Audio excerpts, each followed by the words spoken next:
she sat me down and she's like, how can we help you? Like, what's going to make you stay? I said, Sergeant Major, all due respect, like, open your door and let me leave. I'm over it.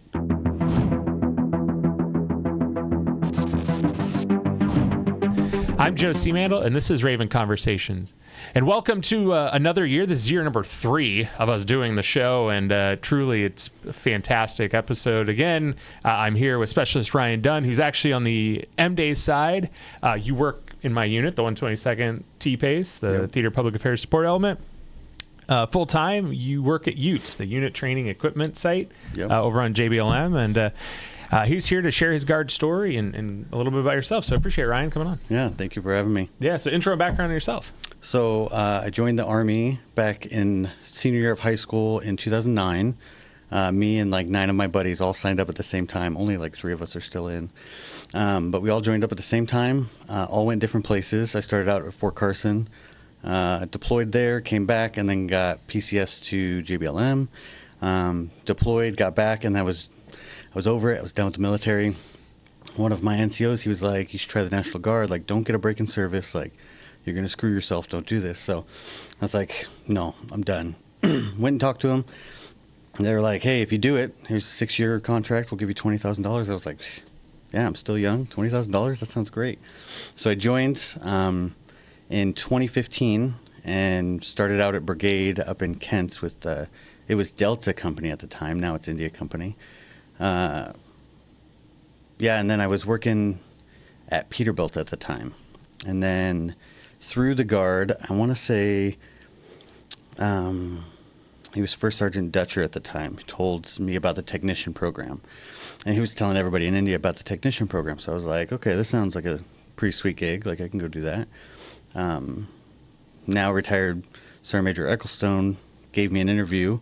And him and Mr. Hensley gave me an interview at UTES, and I've been there now for over a decade. So I'm a senior mechanic at UTES, working on anything with an engine.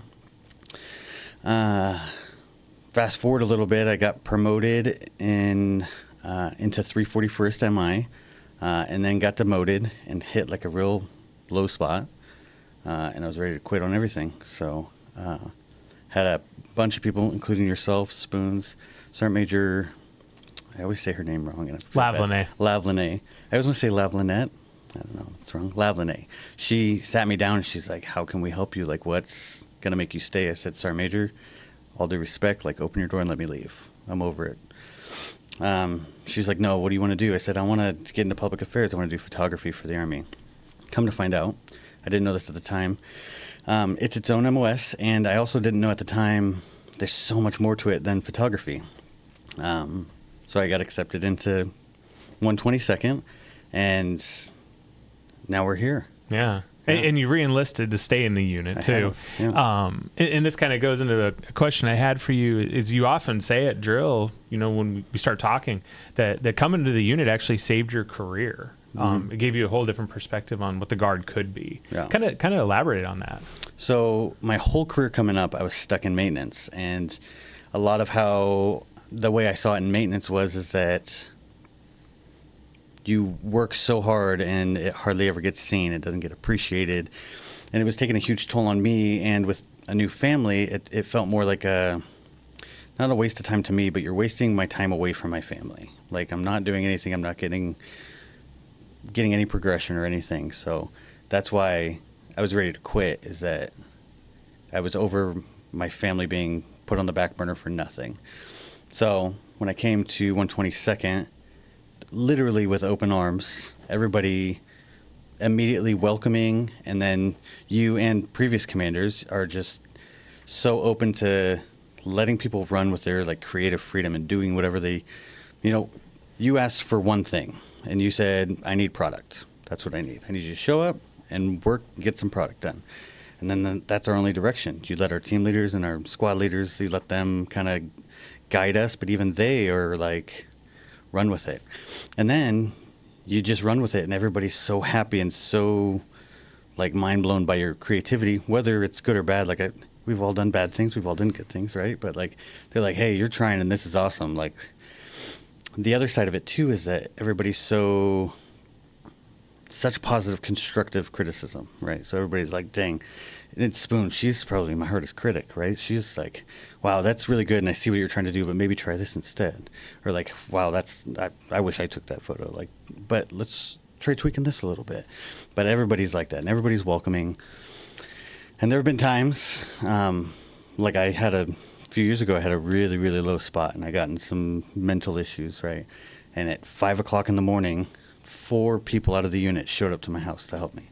Like, literally saved me. So the unit's just been hands down amazing. Yeah. I love it. And it's given me the opportunity to see more than just maintenance. You know, was it 2 years ago, I got to go watch some guys jump out of a helicopter, and, you know, next month I get to go see guys shoot 777s, and I got to, you know, while I'm at AT here, I got to hang out with state maintenance, and I saw a bunch of the pilots fly, and you see everything that the Guard actually has to offer, which is so much. Like, we wouldn't have enough time in a podcast to do it. Yeah. No, and I appreciate you kind of sharing that, because you are here, you're doing AT at the moment, you're kind of getting the experience of what a day-to-day would look like for us, and it's not just standing around doing a few things. It's actually going out and covering events and talking about the amazing stuff that our guardsmen do on a daily basis. Yeah.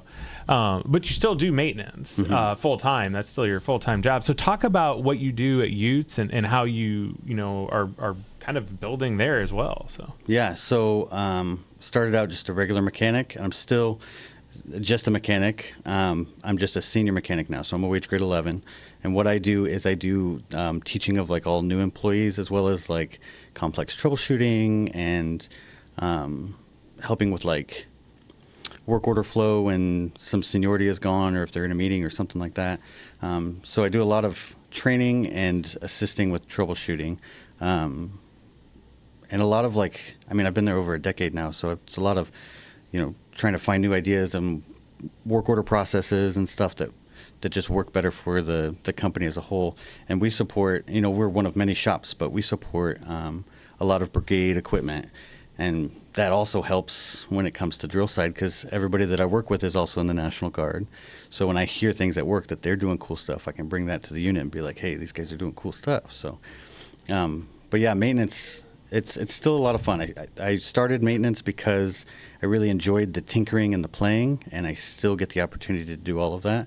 And then I get to, you know, on the drill weekends, come hang out with an amazing unit. So yeah. I mean, any kind of advice you'd give anybody who wants to get into maintenance or in public affairs, kind of like you did. So do it. Just do it. Like one of the biggest, I think one of the regrets I have the most is not doing something that I wanted to do, because now that I'm doing it, I would go back and change it in a heartbeat.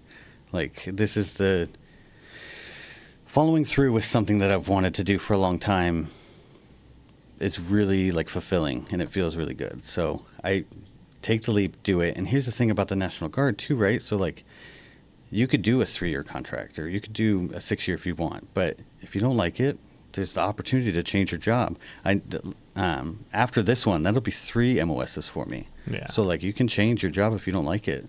So just do it. I mean, and the other great thing about the National Guard, and even working as a federal technician, is the work-life balance. So there's still plenty of break between it. So I can go home, you know, I'm at home before 5 o'clock every day, and I'm playing with my kids. So it's good. Yeah. And we've talked to mechanics who they're just in awe of the fact that the National Guard pays for all this equipment that they get to use, which if you go to a civilian shop is thousands upon thousands of dollars in equipment that you have to pay for out of pocket. Right. So it is a big boost to know that, hey, you're going to get good equipment that you're actually going to be able to utilize your job and do it. So with quality stuff. So very similar, right? I mean, in public affairs, you're getting the same exact equipment, you know, camera equipment, thousands of dollars in cameras and lenses and accessories. So, it's kind of just a nice thing to have the ability to use it on quality stuff and learn. So, anything you want to add as we kind of wrap up?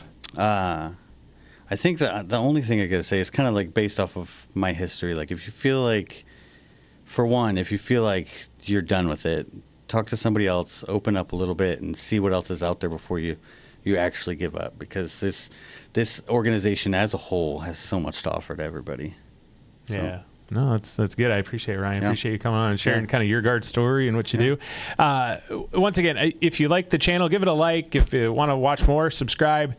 Comment if you have any questions. I'm pretty sure Ryan would be happy to share his guard story and how he got here. And like I mentioned at the beginning, this is year number 3 for us. If you had asked me when I first started this podcast, Ryan, we've talked about it, I would have laughed and said there's no way. So always got to give a shout out to Pete Chang, who does an amazing job on the backside. Every guest host we've ever had on here, every guest that's ever come on. And as you see, we've kind of changed the setup a little bit. We're trying something new this year, and we're always trying to make it better. So appreciate you guys watching and enjoying the channel.